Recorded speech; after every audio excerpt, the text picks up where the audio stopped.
శ్రీమాత్రే నమ.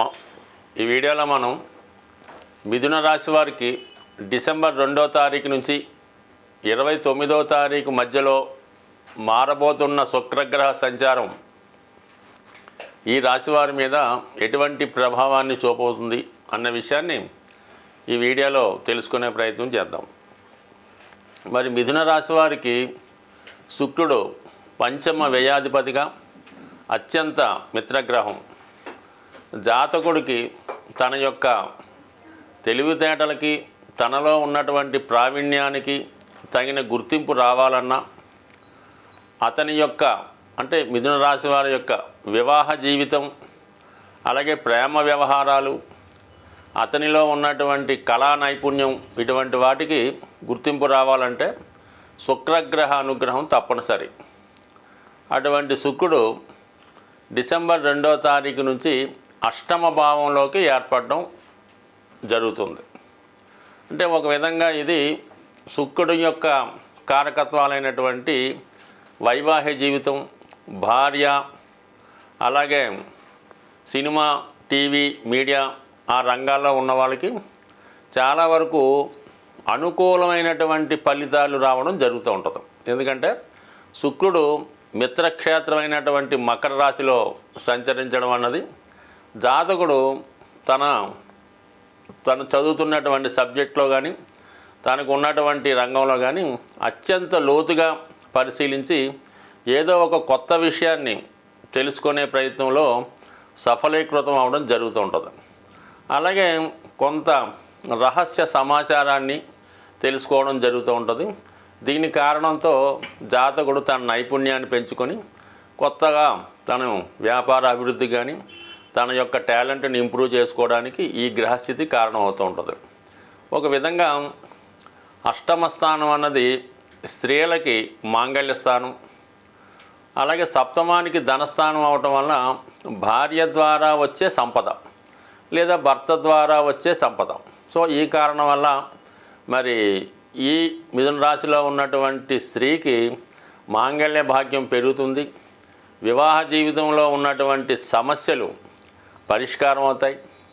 అదే మగవారికైతే భార్య నుంచి అనుకూలత ఏర్పడుతుంది, భార్య సంపాదన పెరుగుతుంది, లేదా భార్య పుట్టింటి ద్వారా మీకు కొంత ఆర్థిక సహకారం రావడం జరుగుతుంది. అలాగే ఏదో ఒక శుభకార్యంలో మీరు పాల్గొనడం జరుగుతూ ఉంటుంది. సో ఏదైనా శుక్రుడు అష్టమ స్థానంలో ఉన్నప్పుడు జాతకుడు విలాసవంతమైన ఖరీదైనటువంటి జీవితాన్ని అనుభవించడం జరుగుతూ ఉంటుంది. ఇంకో విధంగా పరిశీలించాలంటే అష్టమ స్థానం ఈ మిథున రాశి వారికి దశమానికి లాభస్థితి. అంటే అక్కడ ఎప్పుడైతే శుక్రుడు అష్టమంలోకి వచ్చాడో జాతకుడికి వృత్తిలో ఆదాయం పెరుగుతుంది, సడన్గా ప్రమోషన్ రావడం జరుగుతూ ఉంటుంది. ఈ విధంగా మరి వృత్తిలో కూడా అభివృద్ధి కలుగుతూ ఉంటుంది. ఎప్పుడైనా మరి ఒక జాతకుడికి అష్టమ భావంలోకి పాపగ్రహాలు వచ్చినప్పుడు ఏమవుతుందంటే సడన్గా కొన్ని చెడ్డ వార్తలు వినడం, జాతకుడికి వృత్తిపరంగా ఉద్యోగం పోవడం కానీ, లేదంటే ఏదన్నా ధన నష్టం జరగడం కానీ, కోర్టు కేసుల్లో ఫెయిల్ అవ్వడం కానీ ఇలాంటివి జరిగే అవకాశం ఉంది. అదే శుభగ్రహాలు వచ్చినప్పుడు జాతకుడికి శుభకరమైనటువంటి వార్తలు వినడం జరుగుతూ ఉంటుంది. ఉద్యోగంలో ప్రమోషన్ వచ్చిందనో, కొత్తగా ఉద్యోగంలో సెలెక్ట్ అయ్యామనో, వివాహం కుదిరిందనో, సాధారణంగా ఈ పెళ్లి చూపులు అయిన తర్వాత అవతల వారి నుంచి మనం ఎదురు చూస్తూ ఉంటాం, వివాహానికి ఒప్పుకున్నారా లేదా అంటే. ఇప్పుడు ఎమ్మటెప్పుడే తెలుసుకున్నాం. పూర్వకాలంలో ఏంటంటే తర్వాత చెప్తామని వెళ్తుండేవారు. వాళ్ళు బాగా ఆలోచించుకొని ఓ 15 రోజులకో నెలకో ఒక ఉత్తరం రాస్తుండేవారు, మీకు అమ్మాయి మాకు నచ్చింది, వివాహానికి ఏర్పాట్లు చేసుకోండి అని ఉత్తరం రాస్తూ ఉండేవారు.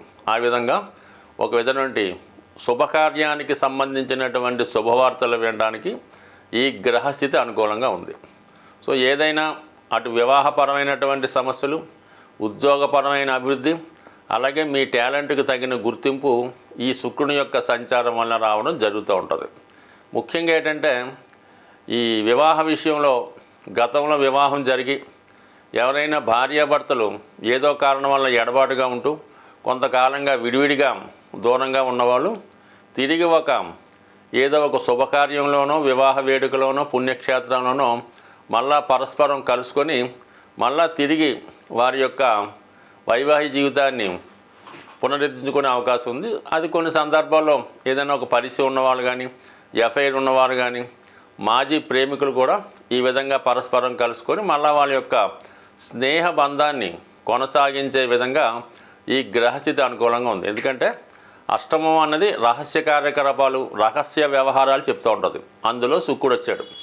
మీ యొక్క కుటుంబ స్థానంలో కుజుడు నీచ స్థితిలో ఉన్నాడు. నీచ స్థితిలో ఉన్నప్పుడు జాతకుడి యొక్క ఆలోచన విధానం, అతని యొక్క ప్రవర్తన కొద్దిగా నైతిక విలువలకి విరుద్ధంగా కొద్దిగా పతనావంగా ఉంటుంది. అందువల్ల ఏంటంటే జాతకుడు వివాహం అయినా కూడా మరి ఈ సందర్భంలో పాత వారిని తిరిగి కలుసుకొని వారి యొక్క పాత జీవితాన్ని తిరిగి కంటిన్యూ చేయడానికి ఈ గ్రహస్థితి కారణం అవుతూ ఉంటుంది. సో ఏదేమైనా ఆర్థిక పరంగా మాత్రం ఈ 27 రోజులు కూడా జాతకుడికి అనవసర ఖర్చులు, రహస్య ఖర్చులు, అంటే అవి చెప్పుకోవడానికి ఉండవు. ఎవరో మరి స్నేహితులకో, ఇష్టమైన వారికో, వ్యసనాలకో ఏదో ఒకదానికి అధిక మొత్తంలో ధనాన్ని ఖర్చు పెట్టడం, అలాగే మరి చాలా కాలంగా దాచుకున్న ధనాన్ని ఒకేసారి ఖర్చు పెట్టడం జరిగే అవకాశం ఉంది. బట్ ఒక విధంగా స్త్రీలకి విలువైన బంగారు ఆభరణాలు, విలువైన వస్తువులు భర్త గారి దగ్గర నుంచి బహుమతి రూపంగా వచ్చే అవకాశం కూడా ఈ గ్రహస్థితి స్త్రీలకు చాలా అనుకూలంగా ఉన్నది. ఏదైనా శుక్రుడు అష్టమంలో ఉన్నప్పుడు ఏదో ఒక శుభవార్త ఈ సమయంలో ఈ మిథున రాశి వారు వినే అవకాశం తప్పగా ఉంటుంది. స్వస్తి. జీవితంలో ఒక జాతకుడు కానీ, జాతకరాలు కానీ వాళ్ళ యొక్క సౌందర్యం, ఆకర్షణ, అందం, ప్రేమ ఇవన్నీ జీవితంలో కలగాలన్నా, ఆఖరికి ఒక జాతకుడు శుభ్రమైనటువంటి వస్త్రాలు ధరించాలన్నా, ఒక మంచి భోజనం చెయ్యాలన్నా, అలాగే మంచి వాహనం కొనుక్కోవాలన్నా, ముఖ్యంగా వివాహ జీవితం ఎటువంటి ఇబ్బందులు లేకుండా సౌకర్యంగా ఉండాలన్నా శుక్రగ్రహ అనుగ్రహం తప్పనిసరి. అంటే శుక్రుడు కలల కారకుడు, అలాగే జాతకుడి యొక్క బలహీనతలకి, పతనానికి కూడా కారణం అవుతూ ఉంటాడు.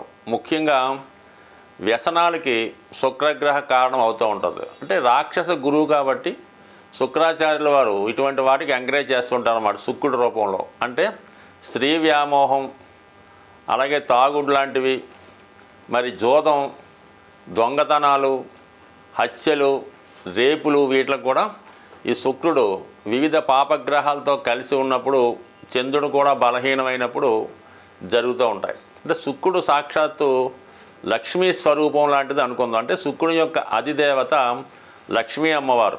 అంటే లక్ష్మీ అమ్మవారి యొక్క అనుగ్రహం కావాలంటే జాతకుడి యొక్క జన్మజాతకంలో శుక్రుడు ఎటువంటి కళంకం లేకుండా ప్యూర్గా, సింగిల్గా శుభగ్రహ స్థానంలో ఉంటే జాతకుడికి అదృష్టం వరించడం జరుగుతుంది. శుక్రుడు ఎటువంటి పాపగ్రహంతో కలిసినా ఆ గ్రహ కారకత్వాల ద్వారా జాతకుడు పతనం అవ్వడం జరుగుతూ ఉంటుంది. శుక్రుని యొక్క అనుగ్రహం కావాలంటే జాతకుడు లక్ష్మీ అనుగ్రహాన్ని పొందవలసి ఉంటుంది. అది పొందాలంటే జాతకుడు స్త్రీలతో గౌరవప్రదంగా వ్యవహరించాలి, భార్యని భార్యగా గౌరవించాలి, తల్లిని తల్లిగా గౌరవించాలి, ఇతర స్త్రీలను కూడా తల్లితో సమానంగా చూడాలి. అలాగే తన కుటుంబంలో ఉన్నటువంటి కోడలను కానీ, కుమార్తెను కానీ, మదర్ను కానీ, చెల్లెళ్ళను కానీ, అక్కలను కానీ దేవతా స్వరూపంగా కొలిచి దానికి అనుగుణంగా వాళ్ళకి వివిధ రూపాల్లో ఎటువంటి ఇబ్బంది రాకుండా, వాళ్ళకి బాధ కష్టం రాకుండా ఖచ్చితంగా వాళ్ళకి అన్ని సౌకర్యాలు కల్పించాలి. జాతకుడికి ఉన్నా లేకపోయినా వాళ్ళకి బట్టలు, నగలు, సమయానికి వివాహం చేయడం ఇవన్నీ కూడా సమకరించినప్పుడు జాతకుడిలో ఉన్నటువంటి శుక్రగ్రహం యాక్టివేట్ అయి జాతకుడికి శుభ ఫలితాలు రావడం జరుగుతూ ఉంటుంది.